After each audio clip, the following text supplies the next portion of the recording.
And we're back with my son here, Griffin. You know, again, if you follow us, this is all about alcoholism, alcohol use disorder in the family. And unfortunately, we lost, Griffin lost his mother. I lost my wife in February of 2020, a little over 4.5 years ago.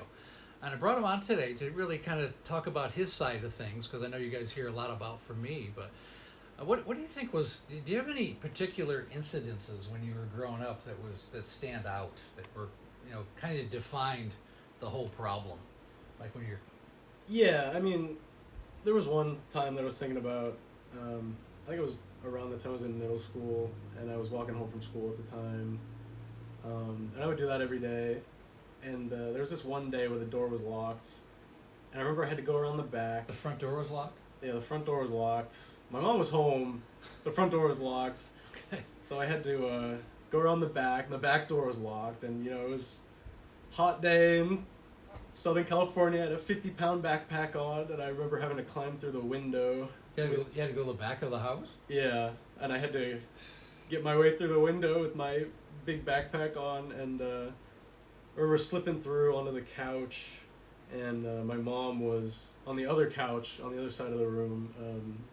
She was passed out, and I realized that the power was off. There was no lights. It was hot. There was nothing was running. No air conditioning or anything. And so normally, if I came home to something like that at that age, it was just kind of something that obviously I didn't enjoy, but Right. I could just go upstairs and be in my own world or something. But I needed her to turn the power on. Right. So I remember having to wake her up on the couch, and she, her skin was Was it yellow? just yellowish.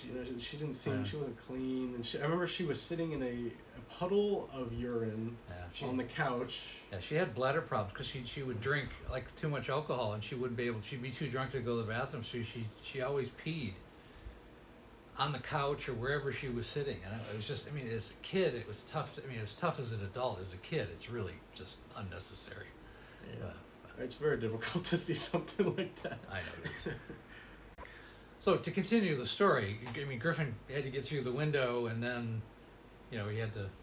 Well, I had to wake my mom up, and like I said, she was sitting in her own urine, and she was drunk, passed out, and the power was completely out, and obviously we needed the power on, so I had to wake her up, and it had been her job, to pay the bills. Right. I had to have her do something, so she paid the bills. I had to give her some kind of purpose. So, and unfortunately, she would just forget to pay like the water and electricity. So I'd come home sometimes, and the electricity would be off. So this is a case where you woke her up and it was already off. Yeah, and I just remember her waking up and just being frantic because she knew that she hadn't done it when I told her, and so she was freaking out and saying, "Oh, I gotta get it back on before Dad gets home, so he won't know that I was drinking." Yeah, and then she always had the thing that I think that bothered you and me most is she always would say, "Well, don't let Griffin know that I'm drinking." Yeah, she said that almost until the end. I think she couldn't seem to cope with the fact that I knew that she was drinking at any age. Well, she was in total denial. Yeah, That you knew. It's like Amanda, we literally walk over the top of you because you're passed out in the middle of the floor almost every day. Do you really think he's missing that? Especially by the time you were in high school years. Yeah. It was a tough time for everybody. So, these were kind of day-to-day things that we had to go through.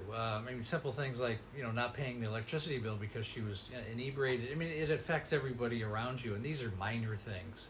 And unfortunately, I know a lot of families go through this, and it's really important to talk about it. It's important to bring these things out of the closet, because until you do, it's going to continue to permeate. So this is why we do this, and I think it's a good idea that we do this. What do you think about talking about people about this? Yeah, I'm happy to be here and a part of it. I think it's great that you're trying to reach people that have this problem and families that have this problem that just want to know how to understand it or cope with it. I think right. I'm very happy to be a part of that. What do you think what do you think your mother would think about us doing this? Do you think if she knew that she was helping other people, just knowing her personality? I think she would be embarrassed a little bit. Oh yeah. But I think I think ultimately doing good is something that she would have definitely been on board with. She was a very, very kind person.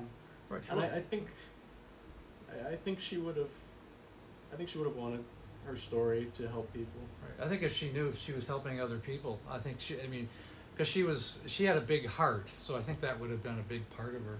You know? Yeah, absolutely. All right. Well, thanks.